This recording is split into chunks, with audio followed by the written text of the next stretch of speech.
নমস্কার বন্ধুরা, আমি সোনালি রেসিপিতে তোমাদের সকলকে জানাই স্বাগত। আবারও দারুণ এক মজাদার রেসিপি, শীতকালে টাটকা সিম দিয়ে কিন্তু মজাদার রেসিপি তোমাদের সাথে শেয়ার করব। প্রথমে দেখো, বড় সাইজের সিমগুলো নিয়ে নিয়েছি, কেটে ধুয়ে এরকম ছোটো ছোটো সাইজ করে কেটে নিয়েছি এবং ছোটো ছোটো ডুমো ডুমো করে আলুগুলো কেটে নিয়েছি।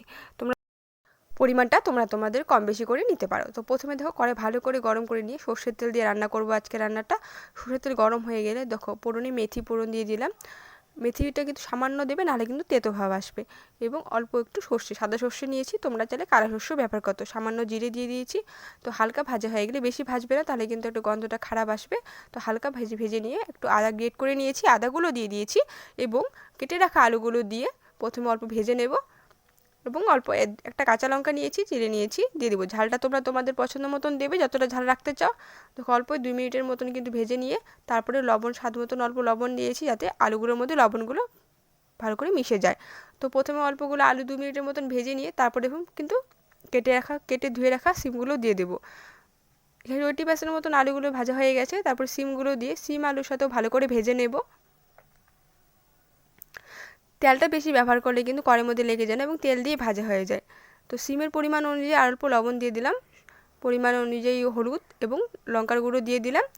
তোমরা কালারের জন্য কাশ্মীরি লঙ্কার গুঁড়ো ব্যবহার করতে পারো, আমি শুধু লঙ্কার গুঁড়োই ব্যবহার করেছি। দেখো, এখানে আমি আরও 3-4 মিনিট ধরে ভেজে নিয়েছি মিডিয়াম ফ্লেমে। দেখো, ভাজা হয়ে গেছে। তারপরে অল্প সামান্য হাফ চামচের মতন জিরে গুঁড়ো, হাফ চামচ ধনের গুঁড়ো দিয়ে দিলাম। দিয়ে আবারও কিন্তু ভালো করে সিম আলুর সাথে মিশিয়ে নেব। এভাবে করে আরও 1 মিনিট মিডিয়াম ফ্লেমে রান্না করে নিয়েছি।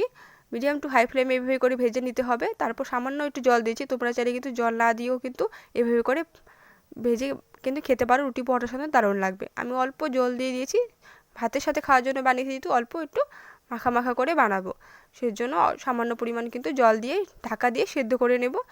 বেশি সময় লাগবে না এটা রান্না হতেই, 2 মিনিট কিন্তু ঢাকা দিয়ে মিডিয়াম ফ্লেমে আমি সেদ্ধ করে নিয়েছি। ঢাকনা খুলে দেখে নেব, দেখতেই পাচ্ছ কত সুন্দর ভালো করে সেদ্ধ হয়ে নরম হয়ে গেছে সিম আলুগুলো। আরেকটা দারুণ মজাদার জিনিস আমি এখানে অ্যাড করব, যেটা দিলে কিন্তু এই সিম আলুর ভাজা রেসিপিটা কিন্তু আরও দুর্দান্ত স্বাদের হয়ে যাবে। আমি এখানে নিয়ে নিয়েছি কাঁচা বাদাম, মানে চিনে বাদাম, শুকনো কড়াইতে ভেজে নিয়েছি, গুঁড়ো করে নিয়েছি। দানা দানা এরকম থাকবে, এই অবস্থায় কিন্তু আমাদের গুঁড়ো করে নিতে হবে। দেখো, এখানে দিয়ে দিলাম, সমস্তটা দিব না, সিম আলুর পরিমাণ অনুযায়ী দিয়ে দিয়েছি। তোমরা চাইলে তিল গুঁড়ো করেই দিতে পারো, তিলের গুঁড়ো, সেটাতে কিন্তু ভালো লাগবে। সাদা তিল দিয়ে দিবে। তিল এরকমভাবে হালকা কড়াইতে রোস্ট করে নিয়ে কিন্তু গুঁড়ো করে দিয়ে দিবে। মিশিয়ে নিয়ে বাস, এখন আর বেশি সময় রান্না করার প্রয়োজন নেই। মিশিয়ে নিলেই কিন্তু আমাদের সিম আলু দারুণ মজাদার রেসিপিটা কিন্তু একদম তৈরি হয়ে গেল। দারুণ স্বাদ লাগে খেতে। একবার রেসিপিটা অবশ্যই বাড়িতে ট্রাই করে দেখো। ফ্লেমটা অফ করে দিয়েছি।